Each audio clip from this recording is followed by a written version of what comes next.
अब आप खुश हो ही जाइए क्योंकि आप लोगों का मेरे वीडियो पर हमेशा कमेंट आता था कि टिकटॉक को बैन कर देना चाहिए। इन्हीं सब चीजों को देखते हुए अब भारत में टिकटॉक बंद कर दिया गया है। लेकिन क्या आपको मालूम है भारत सरकार ने टिकटॉक को बंद क्यों किया? और शायद ये भी नहीं मालूम होगा कि भारत में टिकटॉक बंद करने से चीन को कितना नुकसान हुआ। खैर, कुछ लोगों को ये मालूम होगा कि टिकटॉक हम लोगों से लाखों करोड़ों रुपए कमाती थी, वो भी एक दिन में। अब कुछ लोग सोचेंगे वो कैसे? वीडियो को लास्ट तक देखते रहिए, सब कुछ मालूम चल जाएगा। TikTok TikTok TikTok. दोस्तों, अब तक तो आप लोगों को ये खबर लग गई होगी कि टिकटॉक सहित 59 चाइनीज ऐप इंडिया से टाटा बाय बाय कह दिए गए हैं, यानी कि इन्हें पूरी तरह से बैन कर दिया गया है। वैसे तो हम लगातार इस पर वीडियो बनाते आ रहे हैं कि किस तरह टिकटॉक लोगों की धज्जियां उड़ाने में लगा था, लेकिन अब भारत सरकार ने टिकटॉक की धज्जियां उड़ा दी।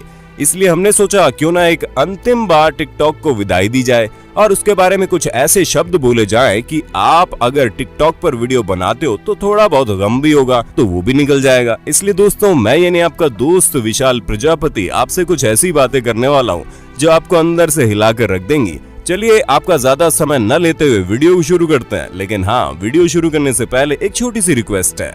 वीडियो के नीचे रेड कलर का सब्सक्राइब बटन दिख रहा होगा, उस पर क्लिक करके सब्सक्राइब कर लें और साइड में बेल आइकॉन भी दिख रहा होगा, उस पर भी क्लिक कर लें ताकि आपको वीडियो मिले सबसे पहले। आज हम आपको एक ऐसे ऐप की कहानी सुनाएंगे जिसे बनाया तो बिल्कुल खाली इंसानों के लिए था, यानी कि जिनके पास करने के लिए कुछ नहीं होता था वो इस ऐप में टाइम पास कर सकते थे। लेकिन जहाँ ये पूरी दुनिया में लॉन्च हुआ वैसे ही दुनिया भर ने इसे डाउनलोड करना शुरू कर दिया। हालांकि ये पहले म्यूजिकली के नाम से आया करता था, लेकिन बाद में इसे अपग्रेड करके टिकटॉक नाम दिया गया, जहां धीरे धीरे इस ऐप की पॉपुलैरिटी बन गई थी और उसी के साथ लोगों का इसे इस्तेमाल करने का रेट भी बढ़ने लगा।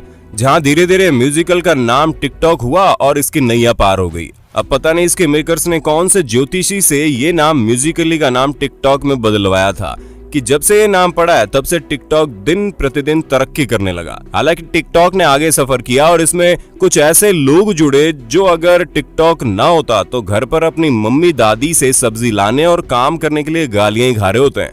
ये लोग उस पर अलग अलग प्रकार के आर्टिफिशियल इंटेलिजेंस का इस्तेमाल करके यूज करके एक हीरो हीरोइन की तरह अपने आप को संवार कर वीडियो बनाने लगते। धीरे धीरे ये सिलसिला और आगे बढ़ा और हमें ऐसे कई सारे लोग मिले जिन्हें टिकटॉकर कहकर बुलाया जाने लगा।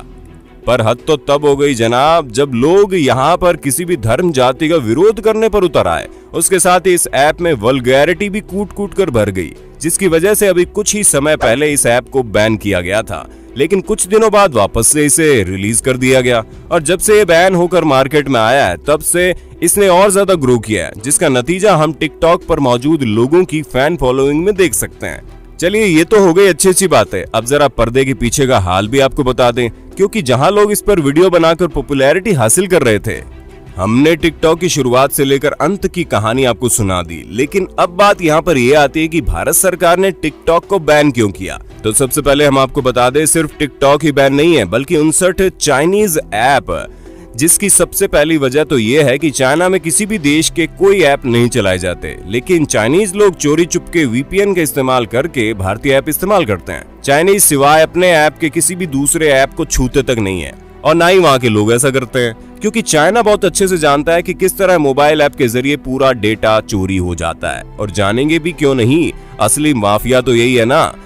लेकिन हम कई सालों से कई सारे चाइनीज ऐप इस्तेमाल कर रहे हैं, जिसमें TikTok, UC Browser, SHAREit, UC News, NewsDog, CamScanner सहित कई सारे ऐप मौजूद हैं। और इन सभी के जरिए चाइना हमारा डेटा चोरी करता है, जिसे 1 रुपए प्रति व्यक्ति से भी कम में बेच देता है।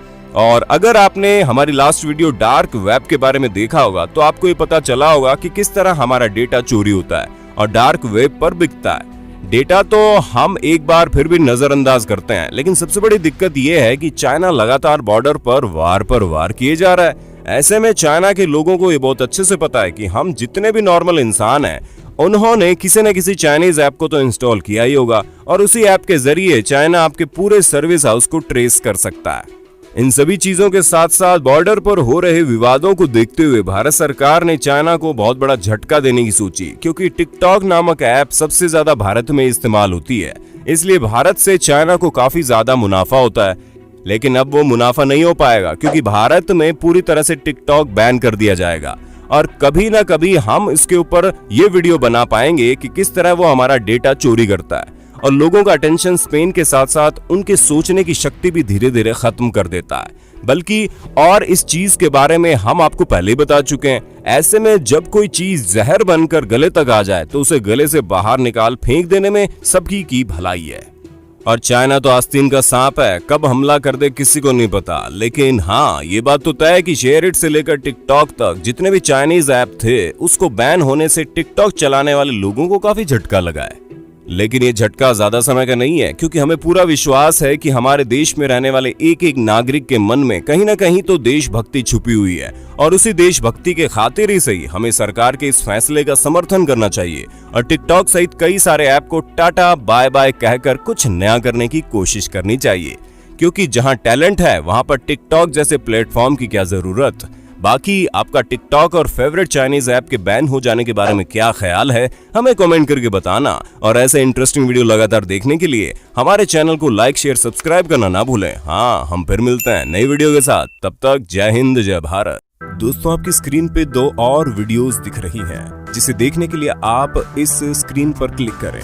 दोनों देखिएगा, बहुत अच्छी वीडियो बनी है।